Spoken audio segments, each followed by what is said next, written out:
the NPK series is really, it's really bigger than any of us would try to be a part of.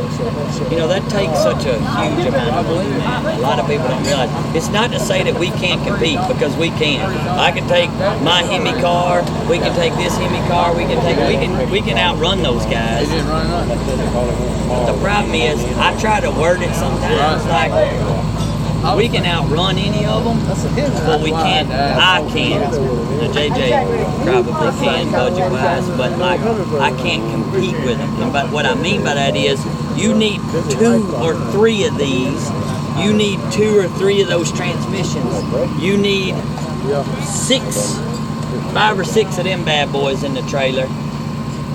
And you need $100,000 worth of budget to pay the crew, the fuel, the rooms, the groceries.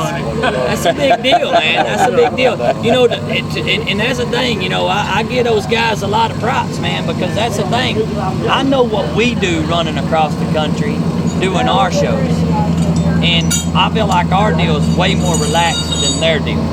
They're going and literally trying to knock the rods out of them cars ever pass, because they're in that environment to do that. And so when you are trying to run that fast and run that kind of circuit and deal with the fans and deal with running that fast and tearing the motors up, that's a big, stressful, huge commitment. And those guys, you know, they deserve a lot of props for what they're doing. I wouldn't want to do it. I ain't gonna lie to you. I love the racing side of it.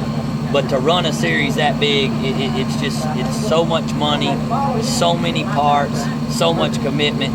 It's just not really something and that's the thing. And you know, you can't ask your buddies to go with you 16 races across the country and tie up 200 and something days of your life.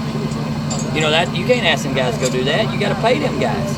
And if you're paying somebody, you need people you can depend on, and that's hard to come by, because you need people that can snatch a head off this thing while you're taking care of the fans, and when you come back, you know that we can win this round. Not, boy, I did the best I could do.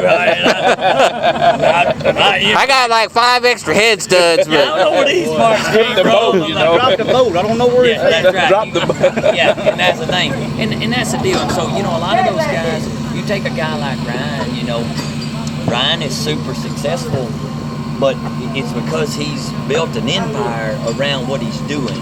I mean, when you can have 3 of these motors, you can, like, here's the deal. Like, I know every pass on these motors is an hourglass. I try to tell people, it's an hourglass.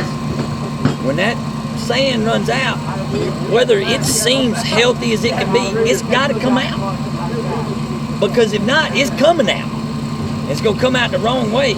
It's going to be expensive. It's right, it's bad. And so the deal of it is, if you can cycle that engine, you can put those 40 licks, snatch it out, send it back for freshen, put in B motor, and still got C for backup when something fails on this one, and then A's back. It's just a rotation. And when you can do that, you don't hurt parts, because you're cycling your parts and you're staying on top of your game. But like me, run it for all she's worth and be like, fellas, y'all know we got 57 runs on them rods, right? It's like, let's go and do it this weekend. We're going to see if we can't get 5 more. And that's the bad thing. And then what happens is exactly what happens. It kicks a rod, it makes a big old mess, and you got to spend the money. But you're just going to have to spend the money anyway. But I would have liked to have been able to spend it in a manner where it wasn't a disaster. It was more of just a cycle out. But some of us don't get that privilege. You know, you gotta really pick and choose your battles when you're running these things, because it gets bad, costly, and it can be super dangerous too. Because when it comes out at the wrong time, it's bad. You know. But that's the thing. And so them guys, they got a good program going on how they cycle their parts out and that kind of, or like Ryan does, you know what I'm saying? I think there's a lot of those guys that are probably like me. Probably shouldn't be there, but it's in you. And then they think, hey, I'm going to do it. I don't care. I can't even last. Because a lot of them guys, you know, they'll go, and when they tear their motor up, they're done. You know, just like you take like, Fastest in America, we went out there and did that deal. Like Dave kicked a ride in his Hemi. He's done. Dave couldn't run back to the trailer and get another motor out. You know what I mean?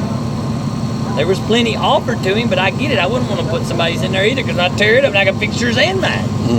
Then you're out not racing a year instead of a. That's exactly right. So it's a tough deal, you know. So some guys can swing it because they're blessed like that, but the rest of us have got to watch the hourglass. Tip that bad boy back over for a minute. Hold on. Let's time out for a little bit. Let her rest. Flip it over and go again for just a few legs. Tip it back over. Hold on.